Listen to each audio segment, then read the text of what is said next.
What's up, everybody? After yesterday and originally not knowing if I was even going to be able to, put that video out due to how long it ended up being, and then also just, thinking about, is it something that I should share with people or not share with people, and not knowing how it would be received, and again just realizing the length of how long that was. I was like, nobody's gonna watch this. But after yesterday, realizing how many people watched it, I thought, well, hey, this is probably a good way for me to get out of the hospital room on the days that I feel like he's stable enough for me to be able to do that, and just process through what's going on. And if it does help somebody else, or just is, I know I can sit there and listen to hour-long podcasts in the background whenever I'm off work and just kind of zone out a little bit. So if people are interested in knowing what's going on, or they just want to listen to a fool ramble, I'm more than capable of doing that. In fact, my wife, I know, it's been good for her to have me out of the hospital room, because my way of coping with things is making a relentless amount of jokes, and it makes her uncomfortable. And sometimes I get a laugh out of the doctors, and sometimes it's probably just a sympathy chuckle, and they try to quickly scoot out of the room. So all that to be said, I am not trying to capitalize on a terrible situation with my son, but this is just my way of processing through this. And I guess capitalize would be a bad choice of word, because I'm not gaining anything out of this. I'm doing this just because I really do think it's helpful for me to be able to kind of sit alone in a quiet place and not hear monitors dinging and, people in other rooms crying, screaming. And with it being in my son's room, everything has to be pretty dark right now. So I think just being out, even though I'm sitting in my car, having some natural light shine in on me is good for me. And I should probably convince my wife to get out of the room more too. But anyways, yeah, so I'll start after my long-winded talk on what I'm doing. I'm gonna start by just talking about the situation of where your eye is at today, because I know most people, the only reason you're watching this is because you want to know how my son is. So I'm going to get that out of the way first. Not out of the way. I'm going to tell you what's going on first, because that is why all these people have come together, and it's been a beautiful thing from a terrible thing. So last night, his pressures, his ICP pressures, which would be his intracranial pressures, have come down quite a bit from where they had been. And like I talked about yesterday, it's been a nightmare watching those fluctuate up and down. And originally they wanted him under 20, then it was under 22. And as we had days of just writing, mid to high 20s, and then anytime he'd be moved, his pressures even spiking up into the 30s and into the 40s. Last night, the neurosurgeons had come in and said they really want to take out the drain line that they had in the back that was letting some of his brain fluid, or letting the pressure out of his head. And then the monitor that's been in there that gives us, an extra reading on the screen to be able to know where his brain is at. And my wife is excited about that, and I'm excited about that, but at the same time it makes me really nervous because I feel like that's one of the few ways we've known what's going on in his head. And even whenever he started hemorrhaging again, that gave us, or started hemorrhaging in his brain, that gave us an idea of where the pressures were at. And they have a massive part of his skull is removed, and so that allows room for swelling, but it also is it's scary the way so anyways, before I get even more into that, neurosurgery came by yesterday. They talked about taking that out. Wife is excited, they're excited. I was pretty nervous about it because, like I said, it's like I already feel like we're kind of wandering through this thing, and if something else happens, which something else keeps happening, that's like our gauge on knowing, literally it's our pressure gauge on knowing like where his brain is at, what's going, gives us a little window into what's going on in a situation where there's really nothing they can do other than be like, oh, his pressures are going up, let's give him some more meds to calm him down so he's not freaking out, which makes his pressures go even higher, which makes his oxygen levels go down, which makes his blood pressure go up.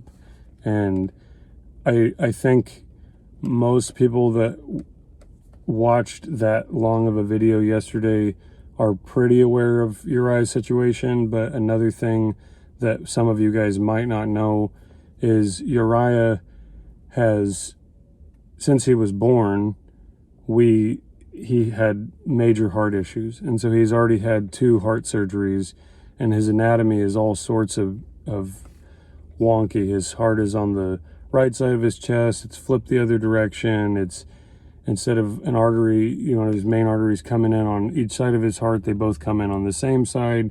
His valves inside in his chambers, instead of having 4 chambers, he only has 2 chambers. The valve that allows, that would move everything around and allow blood to where it's supposed to go, isn't even fully developed the way that it's supposed to be. So he's had 2 surgeries. They've rerouted, I believe it's all the blood from his head now goes to his lungs to oxygenate. And the next surgery that we were supposed to be coming into for in a month from the time of this starting, we had an appointment scheduled for a month from that. Hold on. We had a surgery scheduled. They were going to do a heart cath to check all his pressures, and then they were going to set the actual surgery date, which they said was going to be very shortly after the time they did the heart cath, depending on how he was doing. And we had already noticed his blood oxygen levels were getting lower, which they said would happen as it was getting closer to the time that he would need his 3rd and final surgery, which this was the final surgery to complete. I think it's a Fontan is what it's called. And so that was why, leading up to this, I had stopped drinking. I told my wife, kind of for like fasting and praying, I was going to give up alcohol because I wanted to donate blood, because of what I had told you guys in that post about just really wanting, I didn't want anybody else's blood going into my son if it could cause any other issues with how crazy his condition is. And then on top of that, like, as a father, it would be a cool feeling to know that like I got to be the one, like my son's blood is already from my my DNA and my genetics, like me and my wife's, but to know that like my blood was literally going to be like flowing in my son's veins was a really cool thought. And so by me giving up alcohol, for my plan was 2 months before his surgery, was I wanted to give my son the best of myself. And anybody that really knows me knows I enjoy beer a lot more than I probably should. And yeah, so I also so this happening with the strokes was so like out of left field, because this whole time I've been praying since my son was born that God would do a miracle and he wouldn't have to have any of these surgeries. And as we've walked through it, the first surgery, it's like, okay, God, like maybe he has to go through this for people, you know, when you do a miracle, then people are going to be like, oh, well, he has the scars to prove that he's gone through this. And then it was the second surgery, and it was like, okay, well, maybe you're waiting for something else. And then with this third one coming up, I mean, we had taken him, and we don't, like I said, we don't go to church regularly. It's not anything against church. It's just like everybody, our lives are crazy, and we own a business. So we've had a sick kid, we had COVID, you know, like there's been all this stuff in the last couple of years. And we had taken him to James River though to get him prayed over, because still, I'm like, before his stroke, I was believing, you know, God, you're capable of literally giving my son a new heart, giving my son your heart. And then to have a week, 2 weeks after taking him forward for prayer, you know, praying for a miraculous new heart being put in my son's chest, to my son is stroking in the backyard that day that all this happened.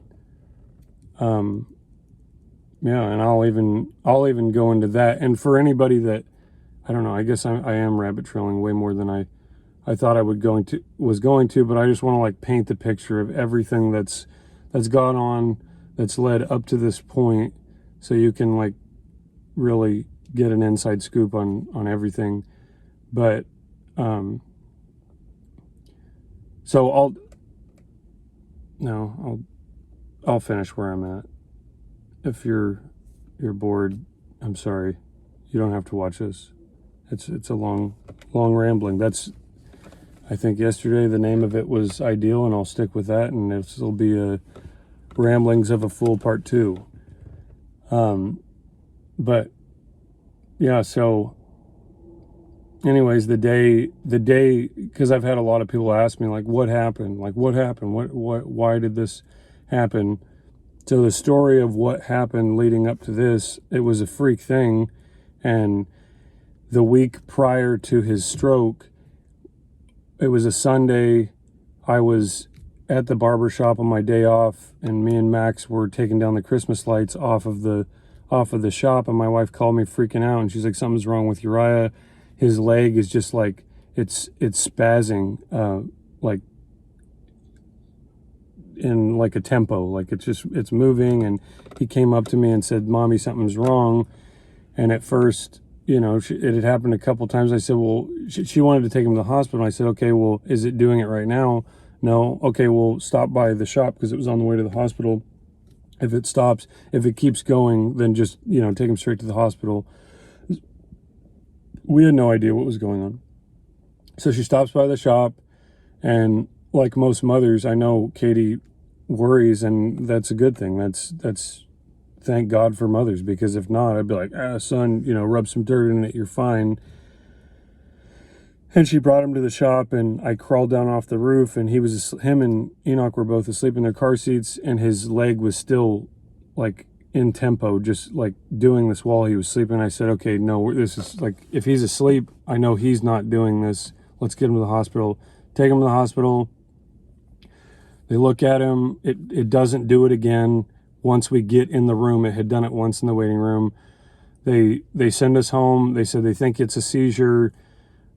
We leave. They set up a time with his pediatrician to then set up time with a neurologist. The day that this happened, thank God I was off work. I'm at home with my kids. Katie had taken him to the neurologist that morning, because we wanted to look further into what was going on to make sure my son wasn't having seizures.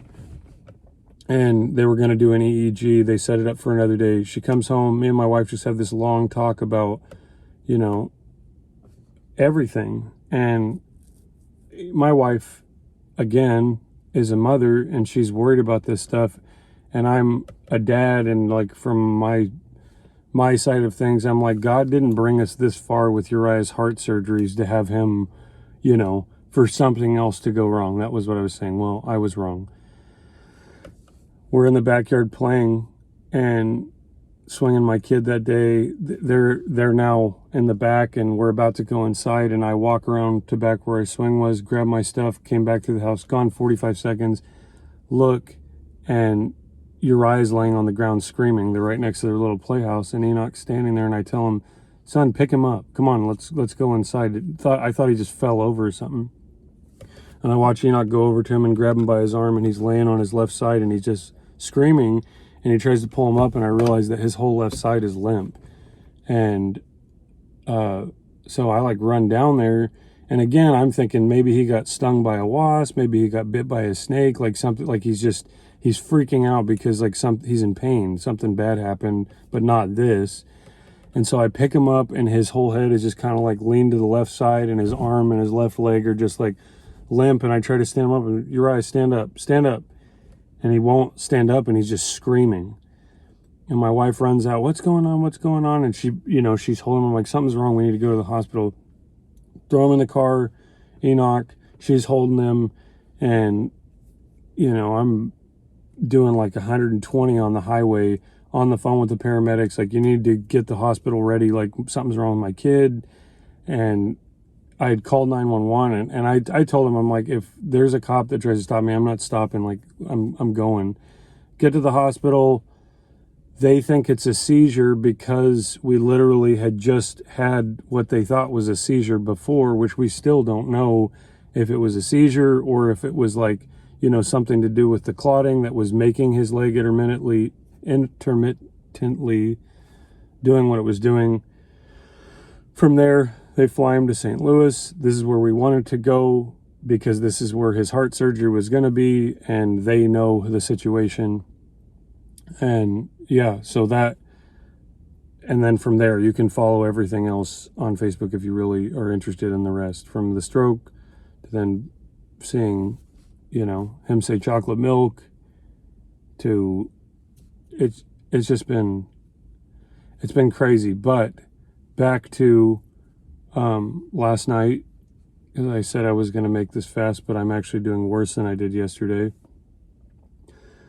So last night they said that they were going to watch him. They were going to clamp off his drain to see how his pressures did because they wanted to remove the drain. They wanted to remove the pressure monitor in his head. And last night the nurse was doing routine stuff like moving him a little bit. And he has the one good thing too is they were able to wean his oxygen on the vent down from 100% to 80 to 75 to now I believe he's sitting at 60%. They've turned down the nitric oxide, which is good. I think that's at 20. So like good. These are the biggest things we've been watching is his oxygen, and that's one of those things where we're like, God, you gotta rectify what's going. We want, again, like we said yesterday, we want total healing. That's what we've been praying for. That's what we're believing for.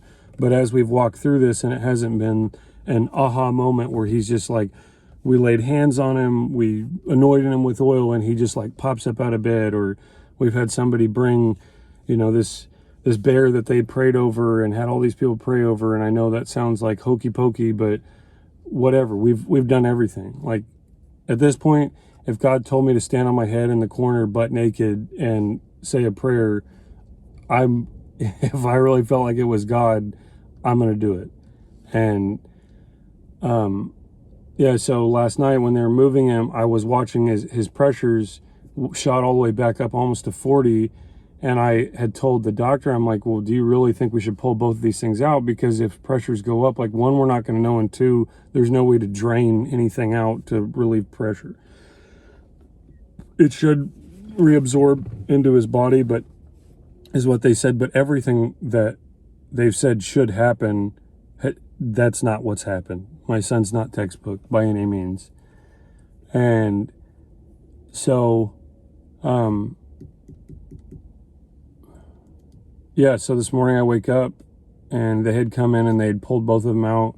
And honestly, I was kind of pissed because I was telling them last night, like, call neurology and find out if we can unclamp this drain, because it seems like his pressures they're obviously going up higher than they have in 2-3 days, which 2 days ago, like you're saying, we made a lot of progress forward, but at the same 2 days ago, you told us our son was going to die. And now he's still alive. So everything is not textbook. It's all over the place. You can think he's doing better. You've thought he's done better for 3 weeks, and then it's just been like one thing after another. So I've been really wrestling with that today of just like, what if, and, you know, I like, because part of his skull is removed, they're like, well, he has room for it to swell. Yeah, but you said that before, but you were yet still worried about the pressures pushing in on the other side of his brain, pushing in on his brain stem, which could damage like basic functions like knowing how to breathe, knowing how to go to the bathroom, knowing how to swallow, knowing how to like do anything. All of your basic motor skills that you don't think about, you just do, would be gone. And so then, like I said yesterday, you know, they're still, I mean, they're like, even today, the doctor's like, you know, we just have to realize, you need to realize that your son's going to be different. And I'm like, dude, we know my son's different. We've everything that you guys have seen, my son is different. But you also don't know Uriah and how smart he is. Like, that kid is literally the smartest kid that I've ever met. And I'm biased because he's my son. But anybody that knows Uriah is just like, the kid's, he's sharp, dude. It's like creepy sharp. And, yeah, so I'm still like, okay, dude, like whatever. But as his brain has, like today after and that was another thing, the EEG leads, they had taken him off that night when they basically were like, look, this is it. You guys need to say your goodbyes. Let's make him as comfortable as we can as you watch him pass on to the great beyond and go to heaven as we believe, and whatever everybody else believes doesn't really matter. Yeah, so that's where we're at today. And I'm already at 21 minutes, so I thought that was going to be the short part of my story, and I was going to ramble about other things, but really, yeah, that's it. I would say, just, you know, for everybody that's wondering and doesn't want to waste 22 minutes of their life, just read my wife's post, because she's way more concise. And like I said with this, I think this is good. This is a good way for me, instead of like people care, obviously, like you guys have been, God's been our rock, and you guys have been the thing that's, you know, anytime we get down, because it's not an audible, I'm hearing from God. I know that I feel in my spirit what God is like leading me. And I've always wanted an audible voice from God, and that's only happened once, and it wasn't, you know, I'm going crazy and hearing voices. It was a random person prayed for me, and I heard God through this man, and it was not in a church. I'll tell my testimony another time, but,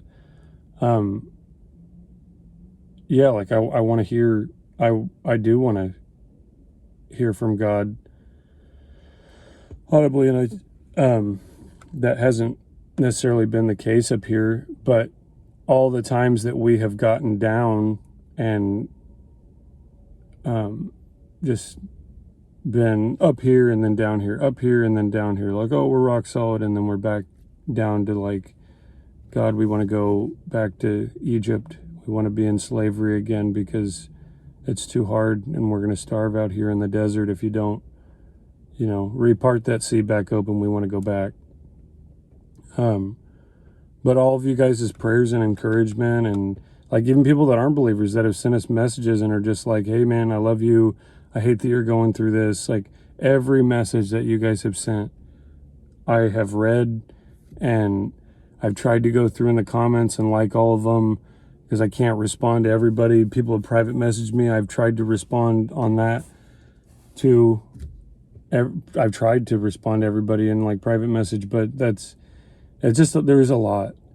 And just know that what you guys are doing has been a huge encouragement to us. And so that's like, for me, even though, you know, it's not an audible voice in my head from God, which if I was hearing an audible voice from God in my head, and I told anybody that, especially in the hospital, I'd probably be get taken to a psych ward. So God knows, but he's using all of the little messages and kind words that people have sent. So be encouraged by that. And yeah, thanks for listening to me ramble. And I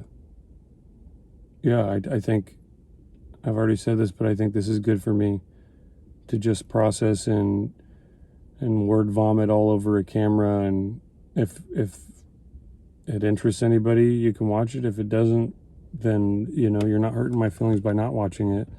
This is just good for me. And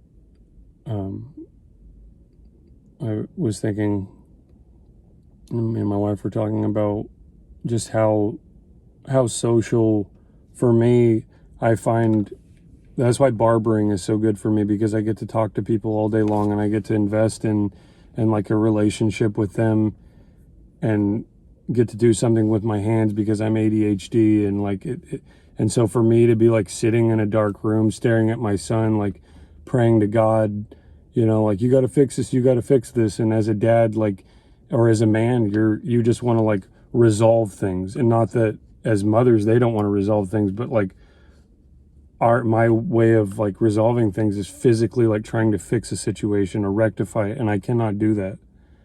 And maybe that's why maybe that's why I'm here, because I mean, there's a lot of reasons, but but this is helping me. So thank you for listening, or don't listen. It doesn't really matter.